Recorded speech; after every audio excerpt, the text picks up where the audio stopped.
Hello dear students, कैसे हैं आप लोग। उम्मीद करते हैं अच्छे होंगे।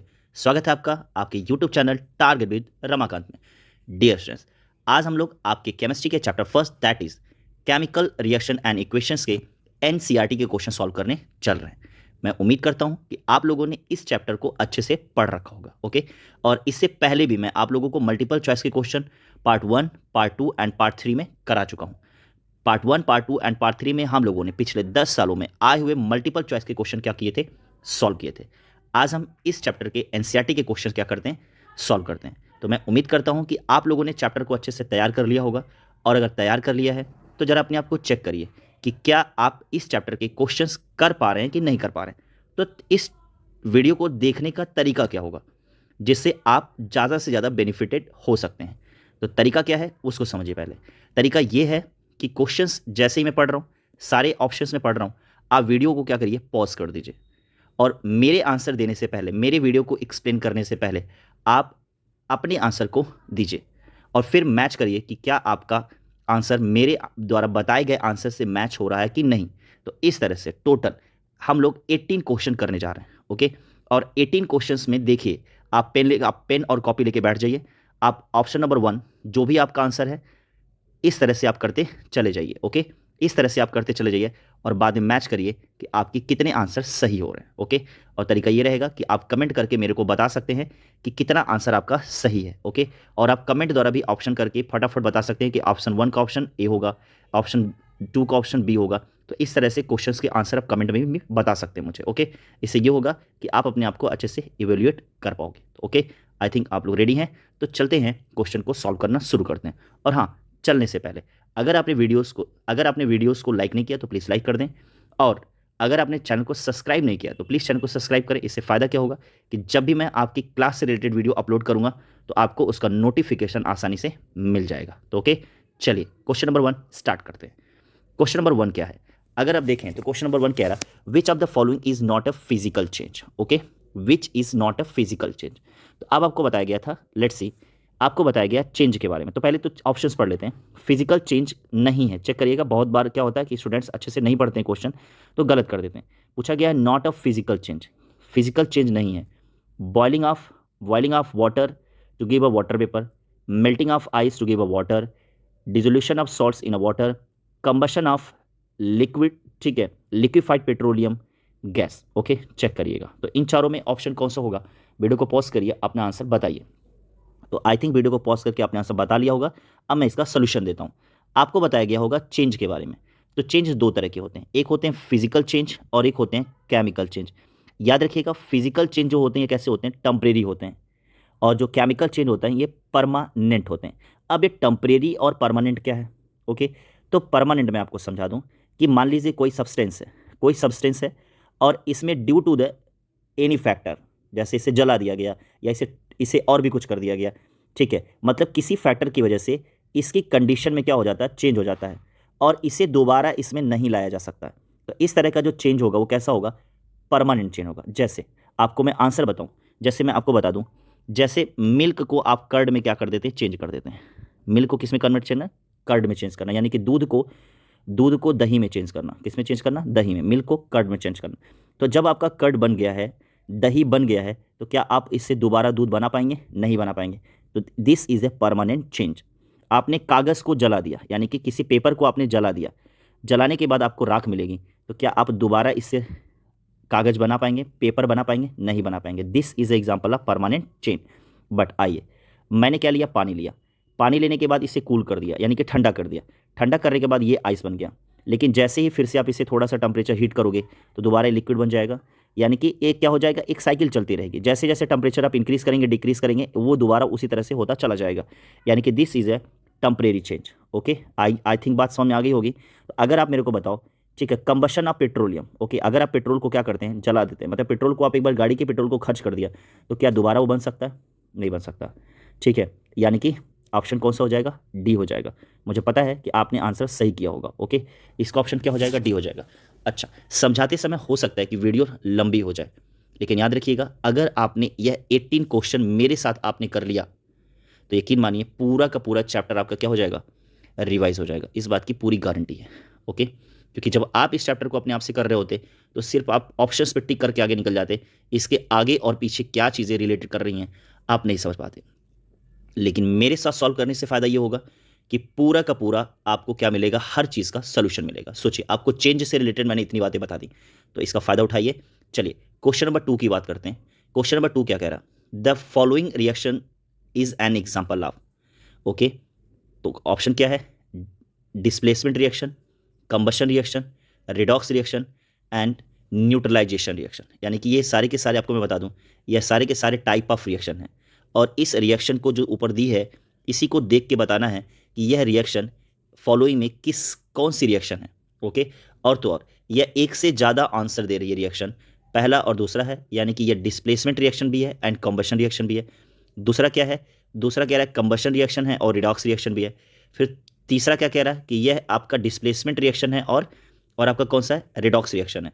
और चौथा ऑप्शन कह रहा है कि यह आपका रिडॉक्स रिएक्शन है और क्या है, न्यूट्रलाइजेशन रिएक्शन है। ओके, तो अब आप जरा मेरे को आंसर करिए, वीडियो को पॉज कर दीजिए और अपना आंसर कमेंट में तुरंत दीजिए कि इसका आंसर क्या होगा। ओके, तो आई थिंक आपने कर लिया होगा। तो अब देखिए यहाँ पर क्या दिया है, चेक करिएगा। यहाँ दिया हुआ ammonia, ammonia goes to react with oxygen and ये क्या बना रहा है, NO बना रहा है, एंड यहाँ से वाटर के मॉलिक्यूल्स निकल रहे हैं, यहाँ से वाटर के मॉलिक्यूल्स क्या कर रहे हैं, निकल रहे हैं। ओके, तो अब चेक करिएगा, यहाँ पर अगर मैं आप लोगों को समझाऊं तो समझाने में अगर मैं आप लोगों को बता दूं तो कैसे समझोगे, इसको समझो आप। यहाँ पर अगर मैं बात करूं NH3 की, NH3 की रिएक्शन हो रही है O2 के साथ, तो O2 आ रहा है और पूरी तरह से हाइड्रोजन को N के साथ जो हाइड्रोजन था पूरी तरह से उसको हटा दे रहा।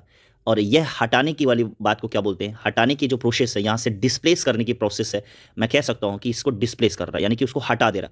तो this is an example of displacement. Okay, this is example of displacement reaction. पहला पार्ट समझ में आ गया, यानी कि फर्स्ट वाला होगा। क्यों, क्योंकि ऑक्सीजन हाइड्रोजन को वहाँ से हटा रहा, यानी कि उसको सब्सटीट्यूट कर रहा। तो this is a displacement reaction. पहली प्रॉब्लम सॉल्व हो गई, पहला ऑप्शन मिल गया। दूसरा देखिए, दूसरा भी ढूंढना है आपको। अब देखिएगा, आपको एक बात पढ़ाई गई थी, क्या पढ़ाया गया था कि अगर किसी भी कंपाउंड के साथ, अगर किसी भी कंपाउंड के साथ ऑक्सीजन आकर के मिल रहा है, यानी कि एडिशन ऑफ ऑक्सीजन हो रहा है, तो इस प्रोसेस को क्या बोलते हैं, ऑक्सीडेशन बोलते हैं। याद आया आपको, ऑक्सीडेशन बोलते हैं। लेकिन जब किसी कंपाउंड से हाइड्रोजन निकल रहा है, किसी कंपाउंड से हाइड्रोजन क्या कर रहा है, निकल रहा है, तो इस प्रोसेस को क्या बोलते हैं, रिडक्शन बोलते हैं। इस प्रोसेस को क्या बोलते हैं, रिडक्शन।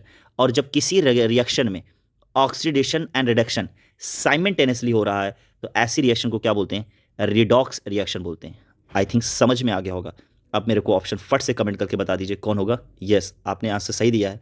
ऑप्शन कौन सा होगा, C will be right answer. Okay, जो सी होगा वह आंसर क्या होगा, सही होगा।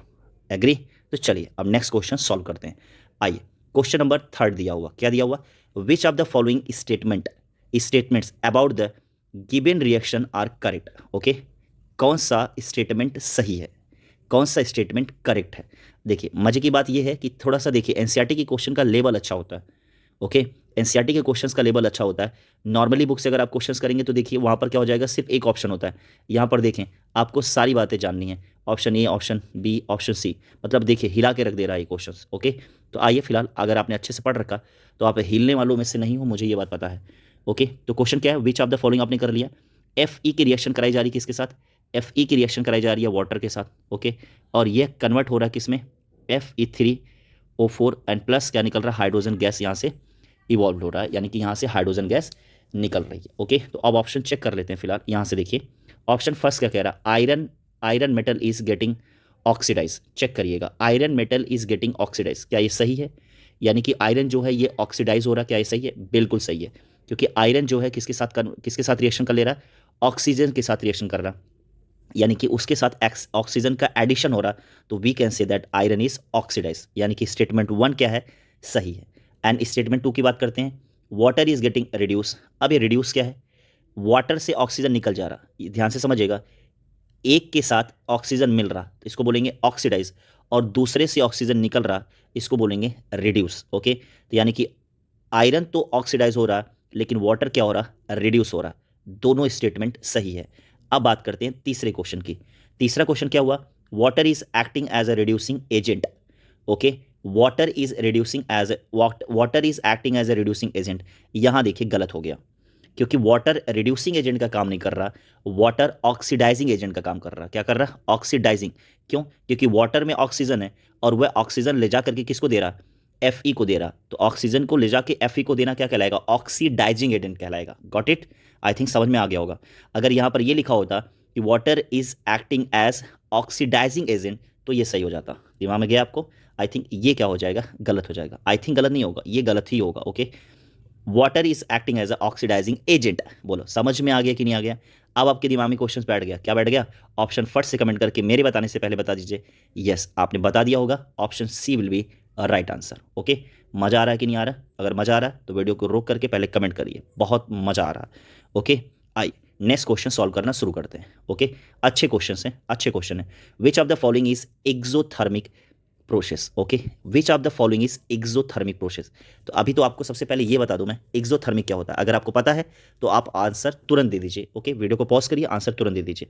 एक्सोथर्मिक क्या होता है? देखिए, रिएक्शन की प्रोसेस दो तरह की होती है, या तो वो एक्सोथर्मिक प्रोसेस हो सकती है और या तो वह इंडोथर्मिक प्रोसेस हो सकती है। इंडोथर्मिक प्रोसेस हो सकती है। अब ये एक्सोथर्मिक और इंडोथर्मिक प्रोसेस क्या है? तो याद रखिएगा, जहां से हीट क्या करती है, जहां से हीट इवॉल्व होती है, यानी कि जहां से हीट निकलती है रिएक्शन के दौरान, रिएक्शन होने के दौरान अगर हीट निकल रही है तो वह एक्सोथर्मिक रिएक्शन है। और अगर हीट किसी रिएक्शन को होने के लिए, किसी रिएक्शन को प्रोसीड करने के लिए, किसी रिएक्शन को कराने के लिए अगर हीट की रिक्वायरमेंट हो रही है तो उसको बोलेंगे इंडोथर्मिक रिएक्शन। यानी कि बिना हीट के रिएक्शन आगे प्रोसीड नहीं कर रही है तो उसको आप क्या बोलोगे? उसको बोलोगे इंडोथर्मिक रिएक्शन। आई थिंक दिमाग में बैठ गया होगा। आइए तो अब ऑप्शन को चेक करते हैं। Reaction of water with quick lime. Okay, reaction of water with quick lime. Yes, water की रिएक्शन जब क्विक लाइम से कराई जाती है, कैल्शियम ऑक्साइड से कराई जाती है, तो यस आपने देखा होगा चूने के साथ जब पानी को, चूने के साथ जब पानी को क्या किया जाता है? मिलाया जाता है, तो वहां से बहुत तेजी से क्या निकलती है? हीट निकलती है। बात समझ में आ रहा है कि नहीं आ रहा? यानी कि reaction of water with quick lime, I think आपने देखा होगा कि जब भी कैल्शियम ऑक्साइड को वाटर के साथ मिलाया जाएगा तो उसमें से बिल्कुल छनछनाहट की आवाज़ आएगी। यानी कि जैसे आपने कभी देखा है, ध्यान से समझिएगा मेरी बात को, आपने देखा हो बहुत ज़्यादा गर्म पत्थर है, या चलिए गर्म पत्थर की बात नहीं करते हैं, आपने देखा होगा मम्मी रोटी बनाती हैं, मम्मी रोटी बनाती हैं, तावा गर्म रहता है और तावे पे अचानक क्या डाल दिया जाए? पानी डाल दिया जाए। तो तावे पे जब अचानक पानी डाला जाता है तो तावा छनछनाने की आवाज़ आती है। उसी तरह से क्विक लाइम से अगर वाटर की रिएक्शन की जाती है तो सेम कंडीशन से आवाज़ आती है। या आपने कभी बहुत ज़्यादा गर्म पत्थर देखा होगा, उस पर जब पानी पड़ेगा तो आप देखते हैं वहाँ से भाप निकलती है। ओके, तो यह कौन सा हो जाएगा? हीट, यानी कि वहाँ से हीट निकल रही है, यानी कि यह ऑप्शन कौन सा हो जाएगा? सही हो जाएगा। आगे आगे बात समझ में, यह ऑप्शन सही हो जाएगा। दूसरा कौन हो जाएगा? ठीक है, dilution of N acid. Okay, dilution of acid. Yes, अगर एसिड को डाइल्यूट किया जा रहा है, चेक करिएगा, एसिड को डाइल्यूट किया जा रहा है, डाइल्यूशन ऑफ एसिड आपको मैं समझाता हूँ। देखिए, मान लीजिए यहाँ पर एसिड दिया हुआ, ठीक है, क्या दिया हुआ? एक कंटेनर में, एक बीकर में एसिड दिया हुआ। जैसे आप इसमें पानी ऐड करेंगे, जब आप इसको पानी ऐड करेंगे तो ध्यान से देखिएगा, एसिड में पानी को ऐड करना, चेक करिएगा मैं क्या कह रहा हूँ, एक तरीका और समझिए। जब एसिड में क्या किया जाता है? पानी ऐड किया जाता है, तो ये प्रोसेस क्या कहलाती है? डाइल्यूशन कहलाती है। अच्छा, एक चीज़ और बता दें, एसी को डाइल्यूट करने का प्रॉपर तरीका क्या है? ध्यान से सुनिएगा मेरी बात को, ध्यान से सुनिएगा। अब ये ऐसा नहीं है कि क्या है, एसी का क्या रखा, मतलब एसिड का कंटेनर रखा हुआ और आप उसमें इसमें एक गिलास पानी डाल रहे हैं, तो अब ये डाइल्यूशन की प्रोसेस नहीं कहलाएगी और ये डाइल्यूशन का प्रोसेस गलत भी है। इस तरह से डाइल्यूट नहीं किया जाता। कैसे डाइल्यूट किया जाता है वो मैं समझाता हूँ आपको। यह बड़े से कंटेनर में एसिड रखा गया, इसको एक छोटे से बीकर में क्या करेंगे? निकालेंगे। एक छोटे से कंटेनर में निकालेंगे, एसिड को छोटे से कंटेनर में निकालेंगे। अब इस छोटे से कंटेनर में क्या करेंगे? पानी ऐड करेंगे। तो यह प्रोसेस क्या कहलाता है? डाइल्यूशन कहलाता है। क्या कहलाता है? डाइल्यूशन। और याद रखिएगा, जैसे ही यहाँ पर एसिड में, कंसंट्रेट एसिड में जैसे ही वाटर डाला जाएगा, वहाँ से क्या निकलेगी? हीट निकलेगी। क्या निकलेगी? हीट निकलेगी। तो यह प्रोसेस भी क्या कहलाएगा आपका? क्या कहलाएगा? एक्सोथर्मिक प्रोसेस कहलाएगा। ठीक है, अच्छा अब आगे देखिएगा, तो यह और यह दोनों ऑप्शन क्या है? सही है। आगे देखिए, इवोपरेशन ऑफ वाटर। अब मेरे को बता दो भाई, यह वाटर दिया हुआ, वाटर को आप चाहते हैं, मेरे को समझाना है आपको, वाटर को अगर आप चाहते हैं यहाँ से भाप निकलना शुरू हो, चेक करिएगा, यहाँ से आप चाहते हैं ये इवोपरेट करे, यानी कि यहाँ से भाप निकलना शुरू हो, तो क्या बिना हीट के पॉसिबल है? क्या बिना हीट के ये पॉसिबल है? नहीं। यानी कि वाटर को इवोपरेट करने के लिए आपको हीट देना पड़ा है, यानी कि यह इंडोथर्मिक रिएक्शन हो गई। कौन सी रिएक्शन हो गई? इंडोथर्मिक रिएक्शन हो गई। उसके बाद यहाँ देखिए, sublimation of camphor crystals. Okay, और कैम्फर यानी कि कपूर को भी जलाने के लिए अगर आप देखें तो कपूर रखा हुआ, कैम्फर रखा है, तो कैम्फर को जलाने के लिए, ठीक है, उसका सब्लिमेशन करने के लिए क्या आप उसको जलाएंगे कि नहीं जलाएंगे? जब कपूर को जलाया जा रहा है, सब्लिमाइज किया जा रहा है, तो हीट देना पड़ रहा, और जब इसे हीट देना पड़ रहा तो वह क्या हो जाएगा, इंडोथर्मिक रिएक्शन हो जाएगा। आई थिंक देखिए मैंने आपको एक्सोथर्मिक और इंडोथर्मिक बहुत ही अच्छे से समझा दिया। अगर यही चीज़ें पूछा होता कि which of the following is are exothermic reaction, तो ऑप्शन ए और बी दोनों हो जाता, यानी कि इस हिसाब से अगर देखें तो ऑप्शन कौन सा हो जाता, ऑप्शन आपका ए हो जाता। ओके, लेकिन अगर यहीं पर इन्होंने इसको हटा दिया होता और बोलता कि इंडोथर्मिक रिएक्शन कौन है, endothermic process, which of the following are endothermic process. Okay, endothermic process का एग्जांपल कौन है, तो अब मेरे को बताइए कमेंट में कौन सा हो जाएगा। तो आई यहाँ पर आपका हो जाएगा थर्ड और फोर्थ हो जाएगा। तो थर्ड और फोर्थ यानी कि डी ऑप्शन हो जाता कब, अगर ये एक्सो को हटा करके इंडो करता। फिलहाल अभी कौन सा ऑप्शन है, अभी क्या है, ए है। आई थिंक अब आपको समझ में आ गया होगा।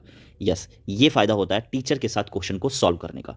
अब आइए क्वेश्चन 5 देखिए, कितना बड़ा स्टेटमेंट दिया है। आई थिंक आप लोग स्टेटमेंट देखते ही क्या कर जाओगे, डर जाओगे और इसको करना नहीं चाहोगे, जबकि यह है बड़ा आसान। क्या है, यह है बड़ा आसान, सच में बहुत ही आसान है। इसको पढ़िए, इसको आप पढ़िए, रुक करके वीडियो को पॉज करिए और इसको पढ़िए। और इसको पढ़ने के बाद देखिए ऑप्शंस यहाँ दिया हुआ, इसके ऑप्शंस यहाँ दिए हुए हैं, ठीक है, ऑप्शन यहाँ दिए हुए हैं, ठीक है। और फिर उसके बाद इसके ऑप्शन को ट्राई करिए कि आप कर पा रहे हैं नहीं कर पा रहे हैं। वही क्वेश्चन है जो आपको अभी मैंने समझाया था। यह जो क्वेश्चन है मैं बता दूं आपको, यह जो क्वेश्चन दिया हुआ है जो आप लोग कर रहे हैं, ये जो क्वेश्चन है पूरा का पूरा क्वेश्चन इंडोथर्मिक और एक्सोथर्मिक पे बेस्ड है। आई थिंक आपको समझ में आ गया होगा, इसीलिए मैंने आपको इंडोथर्मिक और एक्सोथर्मिक क्या किया है, बहुत ही अच्छे से समझाया है। आइए समझना शुरू करते हैं। क्या कह रहा है, 3 beakers are label A B and C. चलिए, एक बीकर लिया मैंने ए, फिर क्या लिया बी, फिर क्या लिया C. Okay, A B C D 3 beaker लिए मैंने।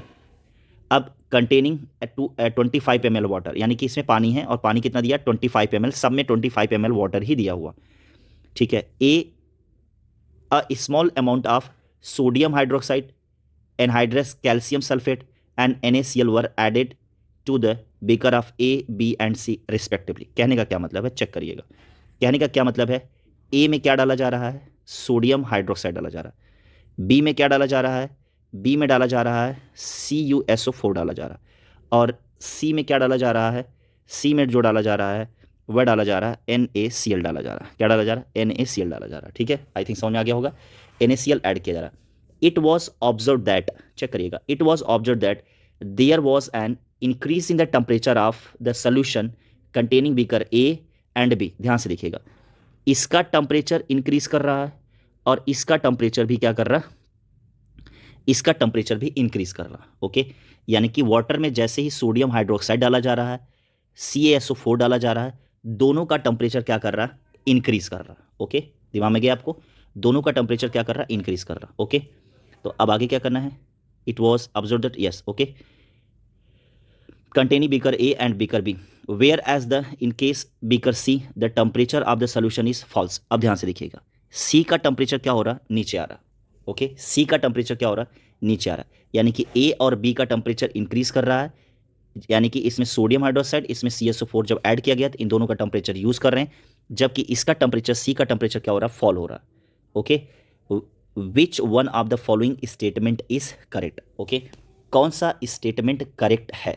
अब चलिए ऑप्शन देखना शुरू करते हैं।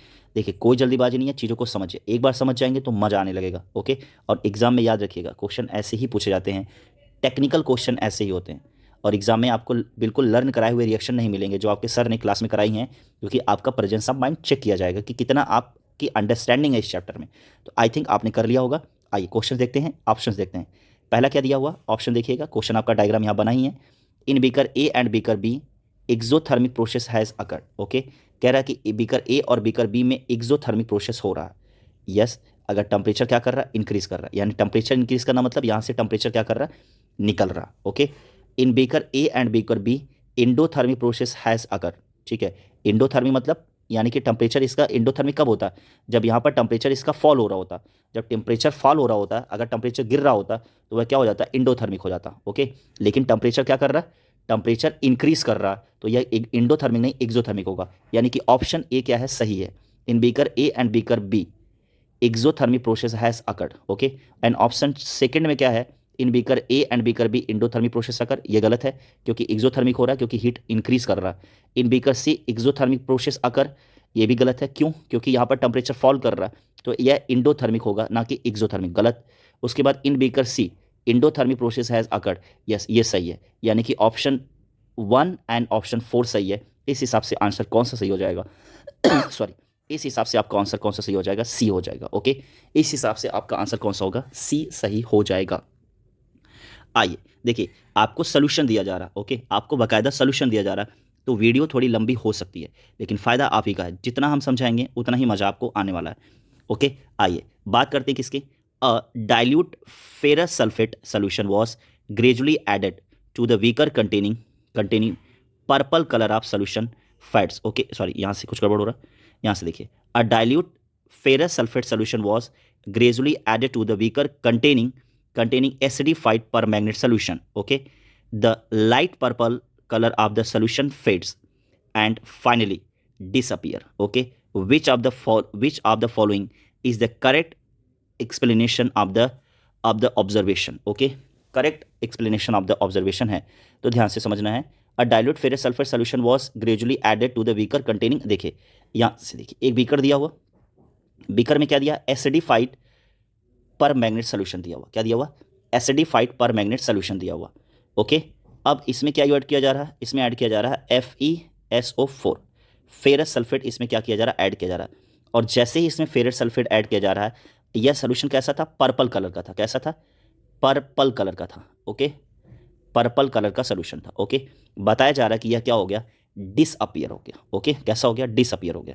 तो अभी ऑप्शन क्या होगा? KMnO4 जो है, यह जो एसिडिफाइड सोल्यूशन है कैसा है? KMnO4 सोल्यूशन है। क्या है? KMnO4 सोल्यूशन है। तो कहने का क्या मतलब है? KNO4 is an oxidising agent, it oxidise FeSO4। Okay, तो यस, यहाँ पर क्या हो रहा है? जो कलर है जो डिसअपियर हो रहा है वह क्या हो जाएगा? इस हिसाब से जो आंसर होगा आपका कौन सा हो जाएगा? ए हो जाएगा। इसको आप देख लीजिएगा, इसका ऑप्शन कौन सा हो जाएगा? ए हो जाएगा। A will be the right answer. Okay, इसको समझाएंगे तो वीडियो कुछ ज़्यादा ही लंबी हो जाएगी, फिर बाकी के क्वेश्चन में आप इंटरेस्ट नहीं लोगे। आगे देखिए, which among the following is or are double displacement reaction. Okay, कौन सा इसमें डबल डिस्प्लेसमेंट रिएक्शन का एग्जांपल है? तो यहाँ से देखिए, एक वन एटम सब्स्टिट्यूट कर रहा है वन एटम को, ठीक है। तो अगर ये देखा जाए तो यह सिर्फ और सिर्फ क्या है? डिस्प्लेसमेंट रिएक्शन का एग्जांपल है, तो ये नहीं होगा। अच्छा, पहला वाला कौन सा डिस्प्लेसमेंट रिएक्शन है? ये बात याद रखिएगा, ठीक है। यह आपका कौन सा हो जाएगा? डिस्प्लेसमेंट रिएक्शन, यानी कि पीबी ने सीयू को वहाँ से हटा दिया और खुद ही जाकर के एडजस्ट हो गया और सीयू को अलग कर दिया। Displacement reaction. यहाँ से देखिएगा, तीसरे रिएक्शन की मैं बताऊँ, C एंड O2 आपस में क्या कर रहे हैं? कंबाइन हो रहा है एंड एक सिंगल प्रोडक्ट बना रहे हैं, तो यह क्या बनाएगा? कॉम्बिनेशन रिएक्शन हो जाएगा। क्या हो जाएगा? कॉम्बिनेशन रिएक्शन हो जाएगा, ठीक है। और यहाँ पर आप देखें तो यह यहाँ से ऑक्सीजन जो है हाइड्रोजन को हटा रहा है, तो यह हो जाएगा आपका डिस्प्लेसमेंट रिएक्शन। कौन सा रिएक्शन हो जाएगा? डिस्प्लेसमेंट रिएक्शन हो जाएगा, ठीक है। लेकिन आप इसे डबल डिस्प्लेसमेंट नहीं बोलोगे। अच्छा, यह आपका आंसर सेकंड जो है ये डबल डिस्प्लेसमेंट हो जाएगा का ऑप्शन होगा। क्यों? क्योंकि यहाँ पर आयन एक्सचेंज हो रहा है। मैं आपको समझा दे रहा हूँ। Na2SO4 दिया हुआ है, goes to react with BaCl2, और यहाँ क्या बन रहा है? BaSO4 बन रहा है और +2 मॉलिक्यूल ऑफ NaCl बन रहा है। अब आप यहाँ से चेक करिएगा, मैं आपको समझा देता हूँ। यहाँ से देखिए क्या हो रहा है। जब आप इसे ब्रेक कर रहे हो तो ये हो रहा है Na+ और ये बन रहा है SO4 माइनस का 2, इसके 2 एटम्स। इसको आप ब्रेक कर रहे हो तो क्या हो रहा है? Ba+2 हो रहा है और ये हो जाएगा Cl-2 हो जाएगा। अब आप देखें, यहाँ पर आयन एक दूसरे के साथ क्या हो रहा है? एक्सचेंज हो रहे हैं। यह आयन इसके साथ चला गया, BaSO4 बना लिया, और यह आयन जो है इसके साथ चला गया, तो यहाँ पर NaCl बना लिया। तो यानी कि हर आयन एक दूसरे को क्या कर रहा है? हटा के दूसरी जगह पे जा रहा है। तो इसको बोलते हैं डबल डिस्प्लेसमेंट रिएक्शन, यानी कि यह यहाँ आया और यह यहाँ गया। तो इस तरह से डिस्प्लेसमेंट को रिएक्शन को क्या बोलते हैं? डबल डिस्प्लेसमेंट रिएक्शन बोलते हैं। और इस तरह के डिस्प्लेसमेंट को क्या बोलते हैं? सिर्फ डिस्प्लेसमेंट बोलते हैं। तो अब आई थिंक क्लियर हो गया होगा। इस तरह से ऑप्शन देखा जाए तो B will be is the right answer. Okay, जो बी होगा वो क्या होगा? राइट आंसर होगा। अब आते हैं क्वेश्चन नंबर 8 की तरफ। क्वेश्चन नंबर 8 क्या है? क्वेश्चन नंबर 8 की बात करें तो which among the following statement is और आर ट्रू। ओके, देखिए एक से ज़्यादा स्टेटमेंट ही दिए गए, ठीक है। Exposure of silver chloride to the sunlight for the long duration turns grey due to. Okay, ध्यान से देखिएगा, क्या दिया हुआ? सिल्वर क्लोराइड दिया गया है, यानी कि AgCl दिया हुआ। सपोज दैट एक कंटेनर है, उसमें AgCl रखा हुआ है, ठीक है। अब उस पर सनलाइट पड़ रही है। क्या पड़ रही है? सनलाइट पड़ रही है। तो वही कंडीशन है, which of the following statements are is or are true. Exposure of the silver chloride to the sunlight for a long duration turns grey due to. मतलब जब इसको सनलाइट में पड़ रहा है, लॉन्ग समय के लिए रखा हुआ है, ऐसे खुले में रख दिया गया, तो इसमें क्या चेंज आ रहा है? ओके, यह ग्रे हो जा रहा है, किसकी वजह से हो रहा है? तो आप यहाँ से देखें, the formation of silver by the decomposition of silver chloride, उसके बाद sublimation of silver chloride, decomposition of chlorine gas from the silver chloride, oxidation of silver chloride. Okay, oxidation of silver chloride. Which one is the right answer? तो आपको मैं बता दूं इसका answer कौन सा हो जाएगा, द फॉर्मेशन ऑफ सिल्वर, ठीक है, the formation of silver by decomposition of silver chloride. Okay, यानी कि कहने का क्या मतलब है, ध्यान से देखिएगा, AgCl2 था, सनलाइट की प्रेजेंस में क्या हो गया है, इसने बना दिया सिल्वर, और सिल्वर बना दिया है, और उसके साथ साथ क्या बना है, Cl2 बना है. आप इसको बैलेंस कर दोगे, आप इसको क्या कर दोगे, बैलेंस कर दोगे. ओके, यहाँ पे सिल्वर बन गया और यहाँ से क्लोरीन गैस निकल गया, ठीक है, क्लोराइड आयन बन निकल गया, ठीक है, सिल्वर क्लोराइड.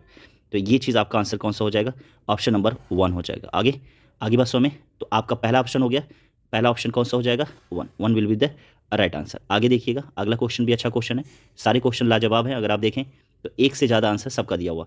क्या दिया हुआ, solid calcium oxide react with vigorously with the water to form calcium hydroxide, ठीक है, accompanied by the liberation of heat. This process is called slacking of lime. Calcium hydroxide dissolve in water to form its solution called the lime water. Okay, अभी थोड़ी देर पहले आपने इस वाला किया था, लाइम वाटर में जब वाटर डाला जाता है तो कौन सा reaction, exothermic reaction. Which among the following is or are true about the slacking of lime and the solution formed. Okay, तो कौन सा होगा, पहला है it is an exothermic reaction. अगर कनेक्ट कर पा रहे हैं तो आप कनेक्ट करिए इसको, it is an exothermic reaction. उसके बाद दिया हुआ इट इज़, पहला क्या दिया, it is an endothermic reaction, गलत है क्योंकि यहाँ से हीट निकल रही है. It is an exothermic reaction, सही, ये पूरा सही है, या क्या है, पूरा सही है, यानी कि ऑप्शन सेकंड क्या है, सही है. उसके बाद दिया हुआ the pH of the resulting solution will be more than solvent. Okay, यह भी सही है, ठीक है. और उसके बाद the pH of the resulting solution will be less than solvent, यह गलत है, ठीक है. तो इस हिसाब से देखा जाए तो 2 सही है और 3 सही है. 2 and 3 will be the right answer according to it. कौन सा सही हो जाएगा, बी वाला क्या हो जाएगा, सही हो जाएगा. ओके, आई थिंक आपको समझ में आ गया होगा. अब आते हैं क्वेश्चन नंबर 3 की बात करते हैं. बेरियम क्लोराइड की बात कर रहे हैं.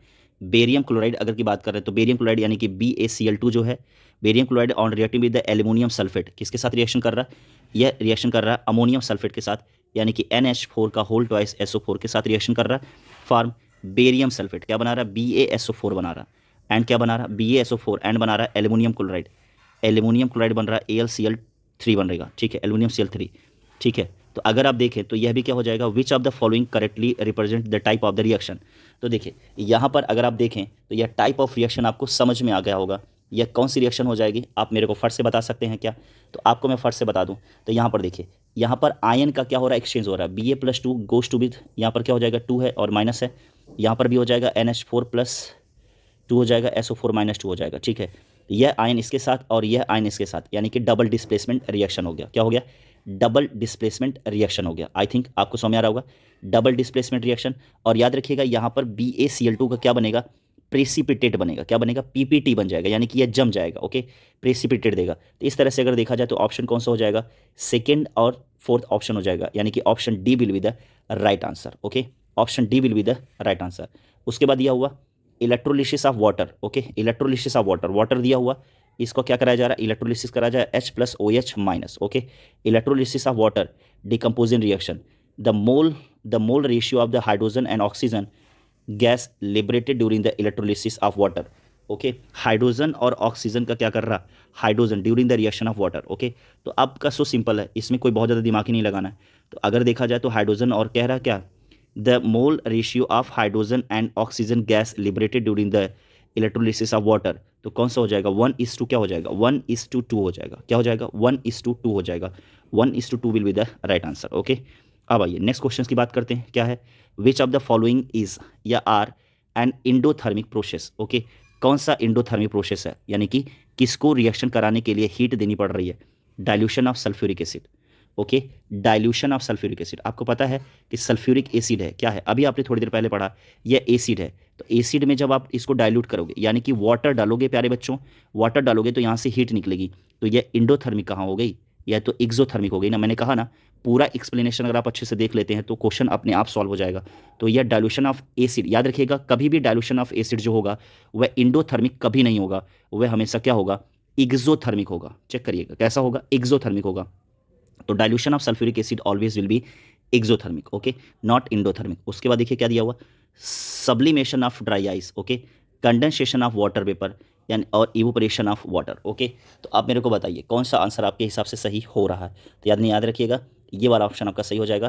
क्या हो जाएगा? Sublimation of dry ice, sublimation of dry ice and evaporation of water. Yes, जैसे ही आप क्या करोगे, अगर वाटर जैसे ही पड़ेगा वाटर वेपर बनने लगेगा। ओके, यानी कि वह इवोपरेशन होने लगेगा, उसका इवोपरेट करना पड़ेगा।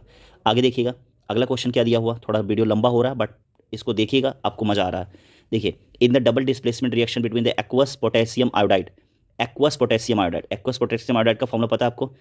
KI, और ये हो जाएगा एक्वस पोटेशियम आयोडाइड, और एक ही मतलब होता है aqueous, and aqueous lead nitrate, यानी कि PbNO3 का होल ट्वाइस, PbNO3 का होल ट्वाइस। ओके, पासवर्ड क्या दिया हुआ, एक मिनट चेक करते हैं।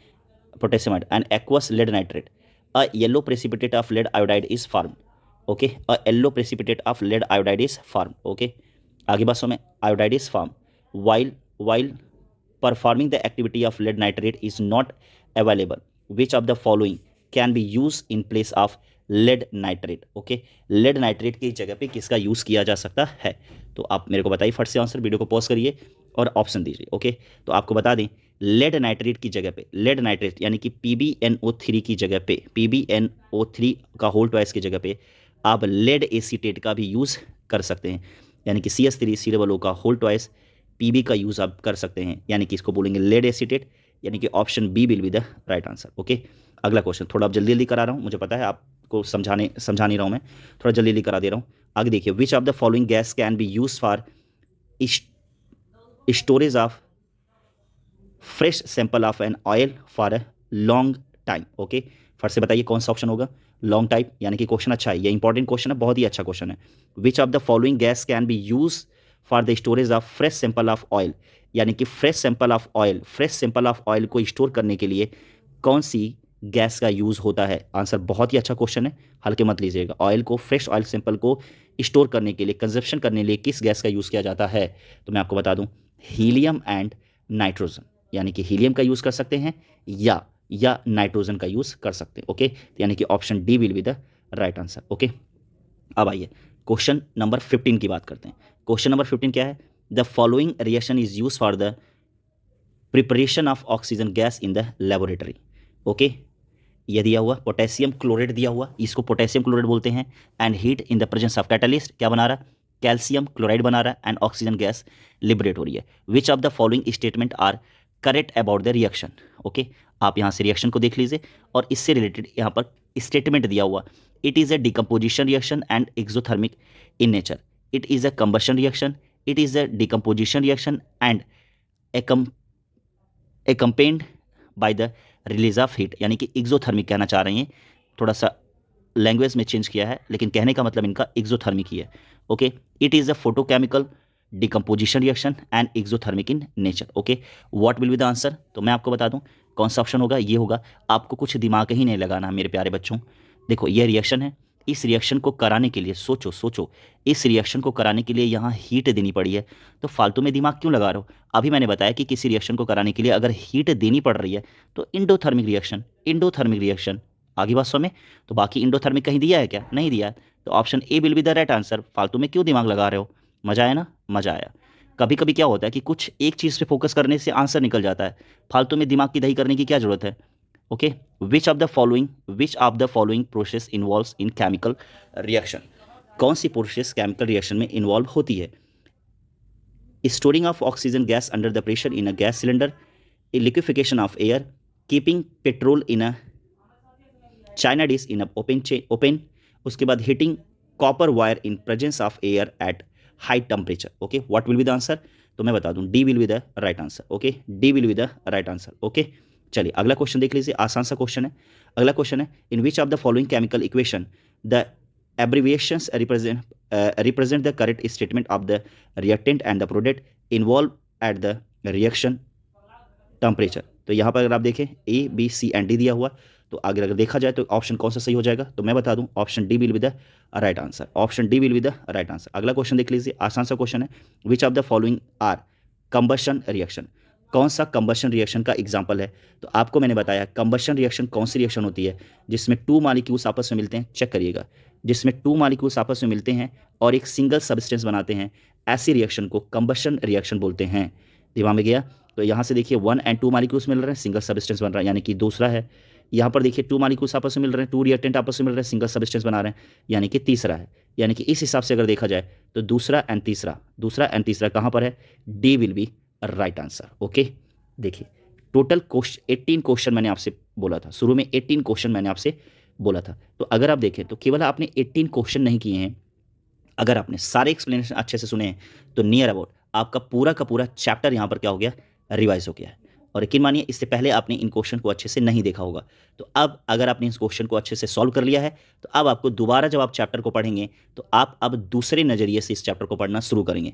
आपको ये क्वेश्चंस याद रहेंगे और जब आप चैप्टर पढ़ेंगे तो ये सारे के सारे क्वेश्चन आपके पढ़ते समय क्या करेंगे, आपके दिमाग में घूमेंगे। इसलिए आप अपने क्वेश्चंस या डिफिनेशन पे अच्छे से फोकस कर पाएंगे। ओके, तो उम्मीद करता हूँ कि आपको यह वीडियो बहुत अच्छी लगी होगी। ओके, और अगर अच्छी लगी तो प्लीज़ कमेंट करके बताइए, तो क्या मैं इसी तरह से आपको ढेर सारे क्वेश्चन आपके सभी चैप्टर के करा दूं तो आप कमेंट में जरूर लिख के बताइए। ओके, और अगर आपने अब तक चैनल को सब्सक्राइब नहीं किया तो प्लीज़ सब्सक्राइब करें और ज़्यादा से ज़्यादा लोगों को क्या करें, शेयर करें, ताकि जैसे आप पढ़ पा रहे हैं बाकी लोग भी क्या कर पाएँ, पढ़ पाएँ। ओके, चलिए, thank you so much joining this class. मिलते हैं नेक्स्ट क्लास में, तब तक के लिए पढ़ते रहिए और बढ़ते रहिए।